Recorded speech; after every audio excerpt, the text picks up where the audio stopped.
All-Star rosters have just been announced. A lot of them were expected, but there were also a couple of surprises. Ken, what's that experience like when you hear your name announced as an All-Star? Well, you're very excited to hear your name being called. I mean, you know, to play in the Midsummer Classic is great. And to go out there and represent, you know, the city, the state, the people who backed you, the people who believed in you, it's a lot of fun. It's a lot of work, but you go out there and you go out there and have some fun and put on a good show for the fans, because that's what they want to see. They want to see a good show out there. You have the best being out there. And I remember my first one, you know, I was nervous and didn't know what to do. And I had a couple of veterans say, hey, go out there and enjoy yourself. You're going to have plenty of more of these, but this is the first one, so take everything in. Ken, you were selected for a whopping 13 of them. What do you remember most about your All-Star Game experiences? The All-Star Games experiences is one of a kind. Day in and day out, you know, you get there Sunday night, no sleep because you're anxious. You come in Monday, little workout, home run derby. You know, if you're participating in the home run derby, you're there all day, but it's worth it. And then you go in the second day and play the game.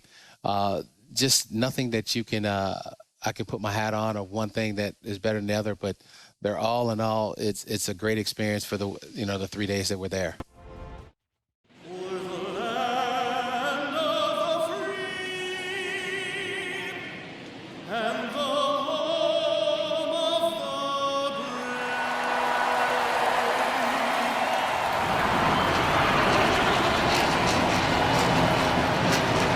Gotta love the All-Star festivities. Always a great show.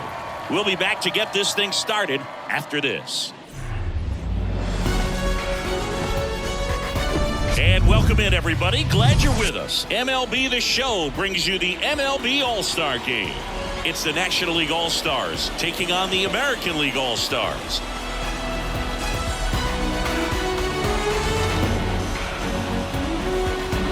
Along with my partner, Chris Singleton, I'm John Shambi. Singing, always special when we get together to call the All-Star Game. Well, we've done a lot of these together, and sometimes you come in and think, ho-hum, another year. But once you look and you see these All-Star players, their uniforms on, them interacting with one another, you realize just how special it is. It's going to be a great one tonight. All right, we'll be back to get this one started after this. Just about ready to go. So here's the lefty, Ty Emerson. Well, he comes at hitters with a 5-pitch mix, so for him, it's always interesting to see how he utilizes those weapons. He may lean on 1 or 2 pitches depending on how things are going and how things are working, but if he can control 4 or even 5 of those offerings, look out, hitters. It's going to be a tough day. He's really going to be able to keep those guys off balance. Trey Turner, and he deals. Line drive to short and caught.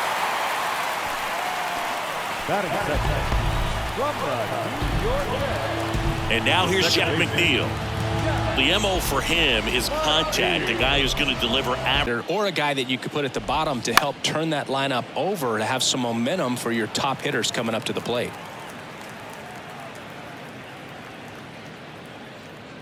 One down, base is empty.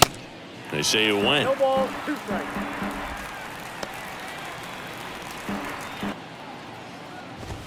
Going to count 1 and 2. Left-hand hitter waits. Check swing. Now an appeal to third. No swing. Runs it up to 96 to record the punch out. Frustrating end to the at-bat for the hitter, and I'm sure. Here's Bryce Harper. First offering, misses the mark. Chris, you think about memorable performances in the home run derby. Well, the Nationals had the All-Star Game in 2018, and Bryce. Next offering is in for a strike. Yeah, out by storm. Next offering is fouled back. 2 outs. Foul ball, still a 1 and 2 count. Swing and a ground ball out to short. Fires over to Guerrero. Harper retired. And that is that. Middle of the first. And now the American League with their opportunity to shine. No score.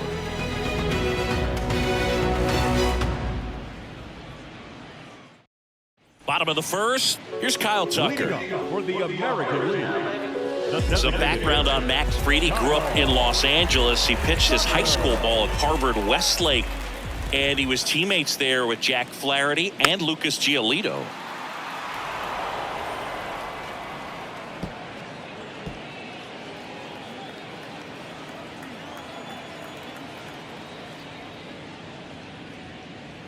That misses the zone. 2-2. Fried in high school wore number 32 because he loved Sandy Koufax. That one missed.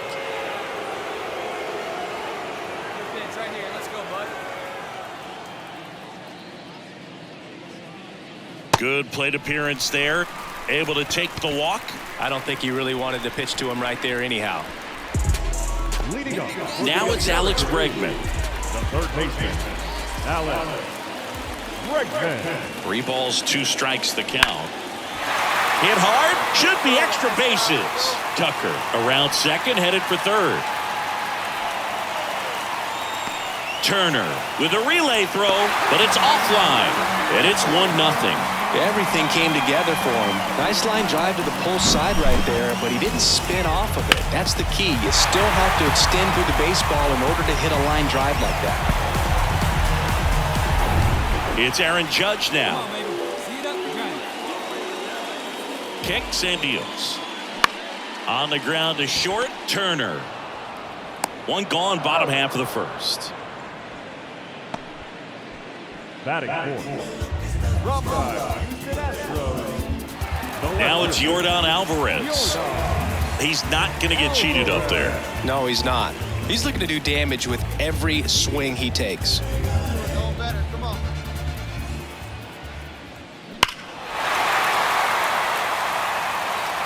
We talk so much about how starting pitchers prepare for their starts. I talked with Max Fried, and one of the things he told me back in 19, he and Lucas Giolito started using MLB The Show to go over scouting reports. And ball 4, 2 aboard. 2 walks in the first has to be some cause for concern. I mean, you're talking about a guy you want to pitch deep into the ball game. It's not going to help with the pitch count right there. They can't afford to hand out free bases at this rate.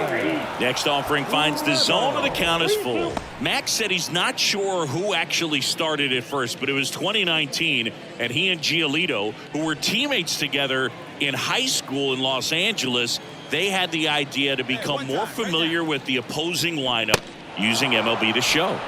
Swing and a miss, struck him out.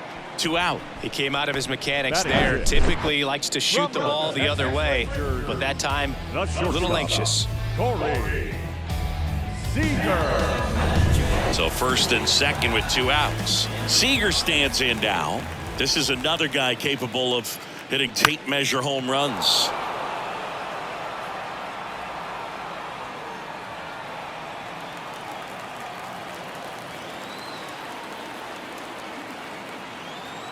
Two down. Spoils the 2-strike pitch, and he'll see another. Bregman, the lead runner, out at second. Alvarez on at first with 2 down.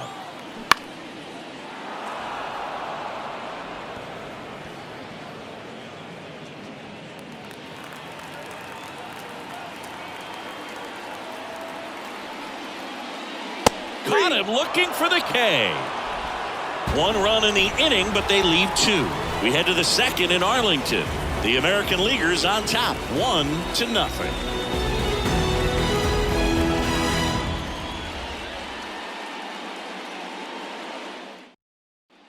Back here at the ballpark, here's Manny Machado.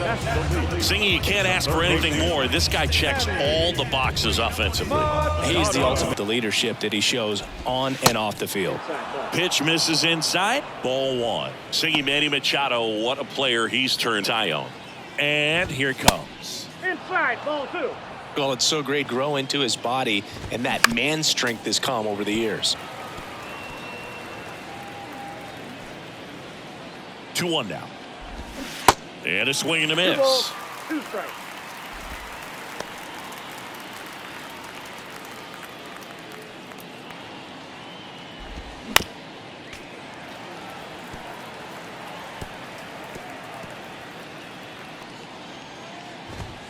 Cuts on it and misses. That's a strikeout. The high heat, too much on that one. With that kind of velocity, an elevated fastball, even if it's still in the strike zone, can be tough for hitters to get on top of.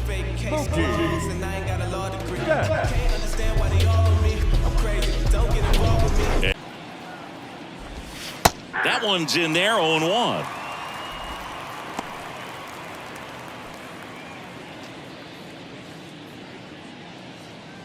And the pitch. Now 1-1. Umpiring behind the plate for us today, Boog, is Mike Fillmore, and he is a good one. He'll reward pitches on the edges a little bit, but the main thing is the 1-1.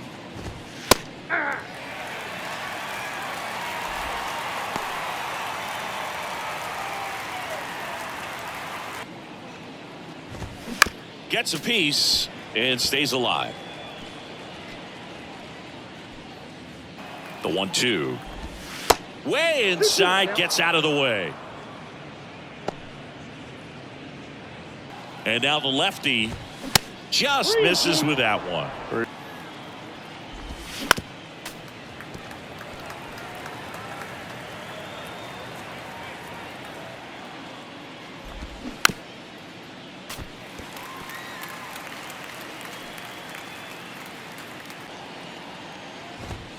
Swings and misses, struck him out. Off to a strong start, Singy, as he's punched out 3 of the first 5 he's faced. well, he's definitely The batter now will be Will Smith. Fought off foul.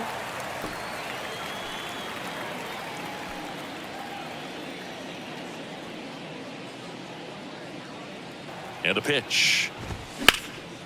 Slice the other way. That's a base hit.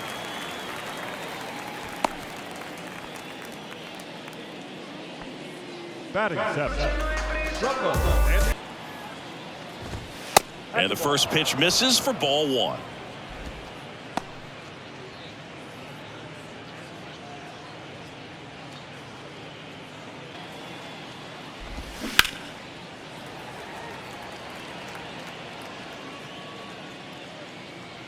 Kicks and fires.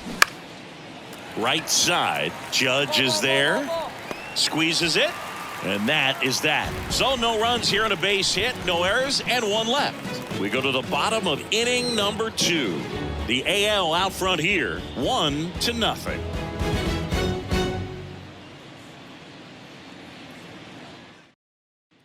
And welcome back. Now it's Marcus Semien. We talk about guys with good speed, and definitely he has it. But pushing the offense aside for just a second, Chris, it's the defensive side that I think the speed factors in the most.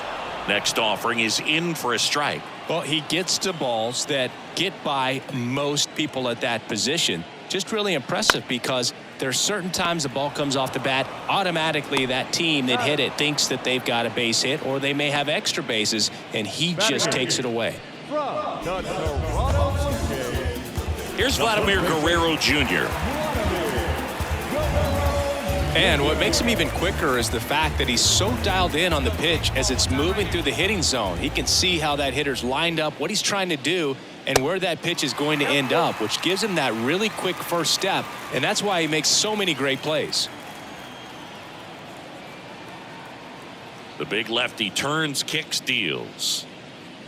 Swing and a miss, struck him out. Chased the fastball up the ladder for strike 3. Well, pitchers have become so much better at commanding that high fastball. It used to be that a lot of guys didn't like to throw it because it'd throw off their release point and their mechanics, and they're aimed at keeping everything at the knees, get ground balls. But because hitters get a swing path that can lift balls at the knees up in the air and over the fence, this pitch has come back into play, and they are doing some special things with it. Next one is off the plate, and now 3-1. Wait for a good one now. 3-1 is on the way. 3-1, and he couldn't come up with it. Pretty easy walk right there. Last pitch wasn't even much to think about. Kyle's brother Preston got a little bit of time in the big leagues. Pretty good left-handed hitter. Played his college ball at the University of Florida.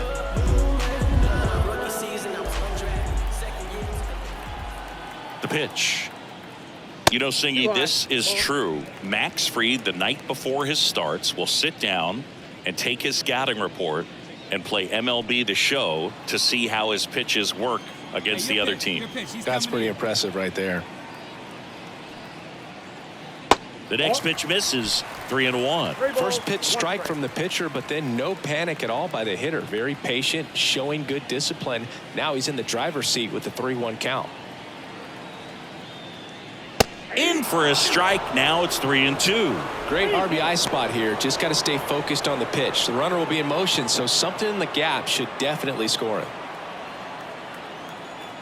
Hey, one pitch right here. Come on now. At the belt and fires. Hacks and misses. It's a strikeout. So no runs, no hits, no errors, and one man left. We head on now to the top of the third. The AL leads it 1-0.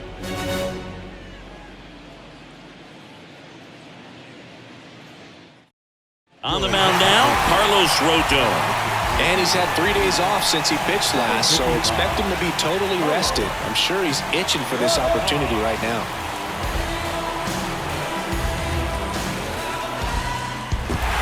That was a pretty close one until that huge 7th inning really turned things around. The bats just caught on fire, and it seemed like nobody could make it out. Put a lot of runs up, and that propelled them to the win. 9-4, our final score. For Chris Singleton and our entire crew, I'm John Shampi saying so long.